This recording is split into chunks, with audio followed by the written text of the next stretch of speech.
So, hindi ba kayo magkakasama sa isang sindikato? Hindi po, Your Honor. Wala po. Magkasama kayo sa Maynila, magkasama kayo sa DPWH. Tapos tinatanggi mo ngayon na wala kayong connection kay Jinggoy Estrada, Senador Jinggoy Estrada. Paano naman nangyari? Tingin niyo maniniwala yung mga taong bayan? Wala po kong personal na connection po kay Senator Jinggoy, Your Honor. Ibig mo sabihin, nung panahon na yon, sino bang mayor noon? Tatay niya, hindi ba? Yes, Your Honor. Tingin mo naniniwala kami sa mga ganyang mga salita na yan? To add up lang po, kung hindi po sila magkakilala, there was a time nag-birthday po si Senator Jinggoy sa Soler. Umattend po siya. Kung hindi po sila magkakilala, Your Honor. Oh, Just additional info lang. Engineer Alcantara, di pala kayo magkakilala. Bakit ka naman nagpunta sa Soler? Parang mahirap maimbitahan sa Soler, di ba? Mr. Chair, habang sila po ay nag-consult, meron lang po akong isang ika-clarify. Isang tanong lang po. Okay. Kay Engineer Alcantara. Okay, please proceed. Engineer Alcantara, tama ba yung pagkakaintindi ko kanina? Sinasabi mo na hindi ka nagbibigay kay Senator Joel Villanueva? May sinabi ka bang gano'n kanina? Po, wala po akong dinideliver. Yun po kasi ang pagkakasabi ni Kaya nga, Prince. wala kang dinideliver Yes kay po. kay Senator Jinggoy. Wala po, Your Honor. So, tinatanggi mo yun sa dalawa. Yes po, Your Honor. So, tama yung pagkakarinig ko kanina na sinabi mo. Yes po, Your Honor. Yun lang. Pero anong connection nyo ni Senator Jinggoy Estrada? Wala po, Your Honor. Hindi ko po siya kaibigan o hindi po ako nakakalapit sa kanya, hindi po ako nakakapunta po sa Wala po kayong pagkakaibigan sa mga Estrada? Wala po, Your Honor. Maliban po, ako yung naging empleyado lang po sa City Hall, pero Yun na nga. trabaho lang po, Your Honor. Trabaho lang po. Sinong mga kasama doon? Yung city engineer po, Para malinaw, naging city engineer po kayo sa Maynila, tama po ba? division chief lang po ako, hepe lang po ako, Your Honor.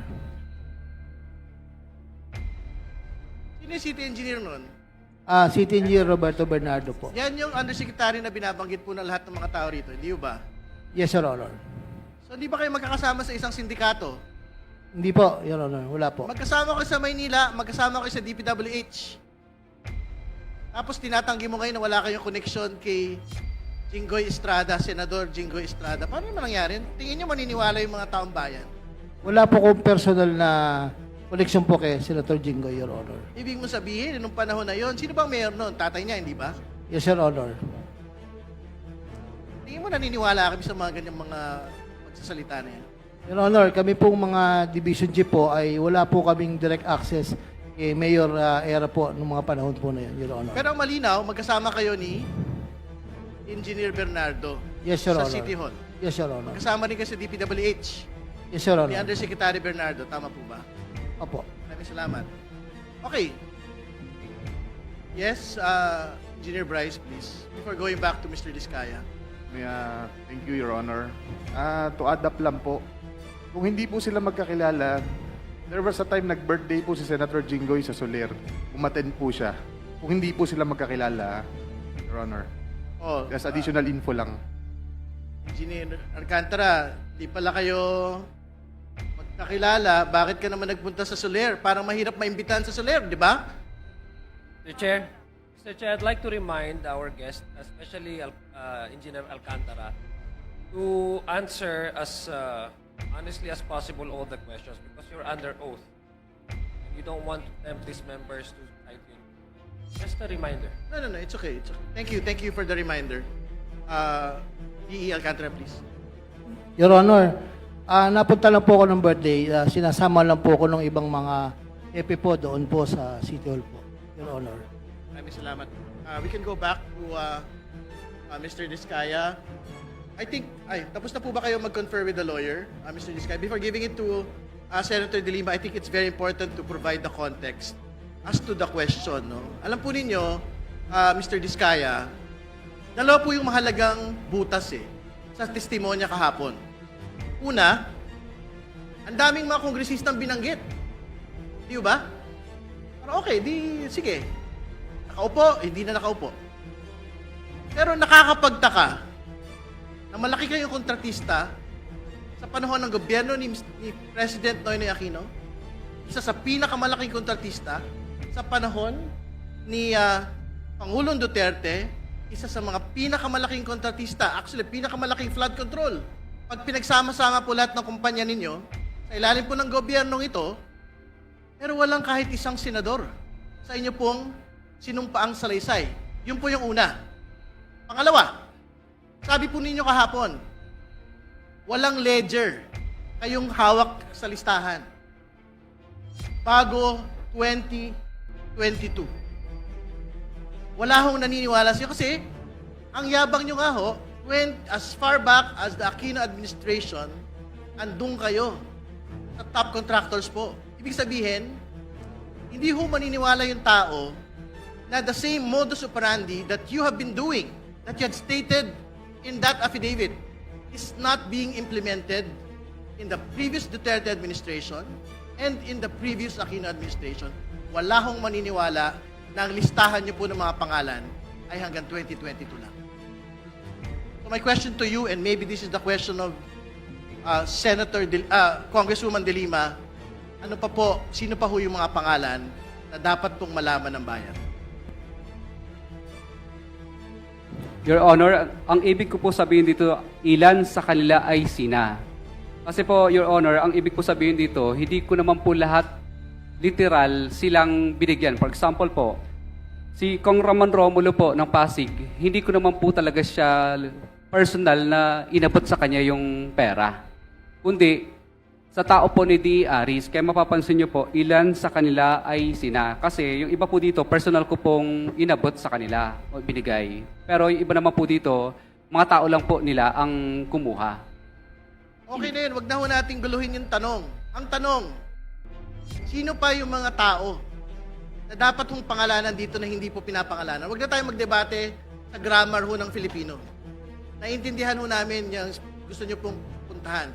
Ang tanong, meron pa bang dagdag na kongresista na kasama sa payoffs?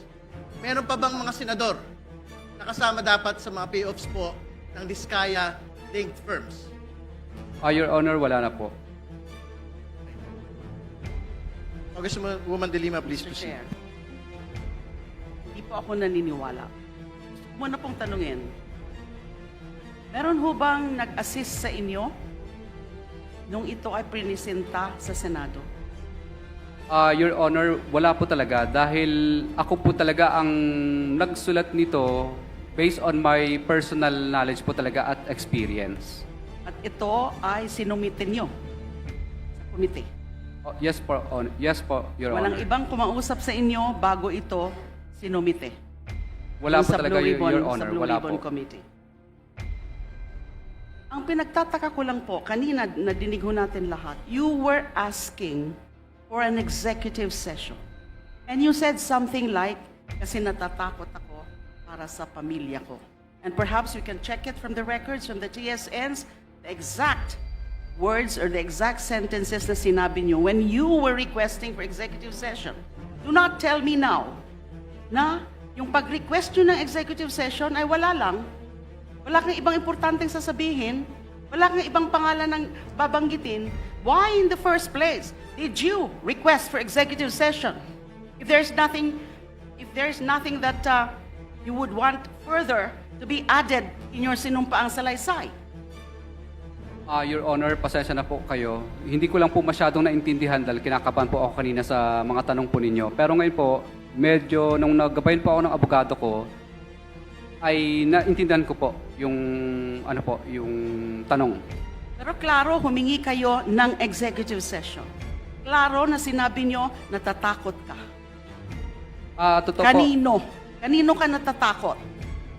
Your Honor, natatakot po ako sa kaligtasan po ng pamilya namin. Dito po sa mga taong napangalanan po namin. So, bakit kailangan mo ng executive session na napangalanan mo na dito? Kung wala ka pang ibang idadagdag na importante at lalo na mga pangalan. Your Honor, pasensya na po kayo. Hindi ko lang po masyadong naintindihan kanina yung talagang paikot ng tanong. Dito po ang naguluhan sa ilan sa kanila. Pero ay kayo sina. mismo ang nagsabi executive session. Sinong nag-advise sa inyo na humingi kayo ng executive session? Your Honor, pasensya na po kayo. Hindi ako masyadong magaling sa legal. Kadalasan lang po, pag nanonood lang Sino po. po ang nagsabi sa inyo na humingi muna kayo ng executive session? It could not be your own idea. Kasi nga sabi mo, hindi mo naman naiintindihan.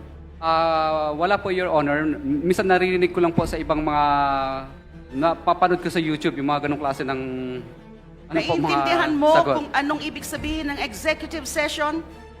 Kasi kung hindi mo naiintindihan yon, bakit mo babanggitin yon? Your Honor, pasensya na po kayo sa kanina na isagot ko. Pero ang sagot ko po ay ito na po lahat. Paano mo pinili yung mga pangalan na ito? Selected names mentioned and listed in your sworn statement. Paano nyo po pinili yung mga pangalan na ito? Ito po yung mga pangalan na ito ay ito po yung mga nakilala ko po at yung mga tao po nila na humingi. Paragraph 19, before paragraph 20, where you enumerated 17 or so members of the House of Representatives, sinabi niyo po dito, ito ay binibigay namin sa kanila ng cash. Ang bawat transaksyon ay may karampatang voucher at ledger na nagsasaad ng mga araw kung kailan nila ito natanggap. So meron kayong documentary evidence. Yes, Your Honor, meron po. Kung i-require namin na i-produce yung documentary evidence na yon, ledger and karampatang voucher. Ang makikita lang ba ho namin ay yung mga pangalan na nakalagay dito, 17 members of the House of Representatives. Your Honor, yes, mailalagay po dito. Pero yung iba po dito kasi ang tumanggap. Kaya mapapansin nyo, ilan sa kanila, ibig sabihin hindi sila lahat. Ilan sa kanila kasi po is yung mga tao lang po nila ang tumanggap. Hindi pa rin po ako satisfied tungkol sa bakit kayo in the first place humingi ng executive session. If you don't answer it properly, you'll be nearing a citation for contempt. Your Honor, hindi ko po masyadong naintindihan yung yung tanong po kanina. Because kasi kinakabahan po ako. it's a very relevant question, but you refuse to answer. By just saying that, na kinakabahan kayo. But it could not have just popped up from nowhere. Yung tungkol sa executive session. Kung hindi po pinag-usapan nyo na po ito ng inyong lawyer at kung sino man na humingi ka muna ng executive session para masabi mo yung buong katotohanan. And your oath now is the whole truth. Your Honor, pasensya na po kayo. Pero ito po, ang nakasulat na po ito na po lahat yun.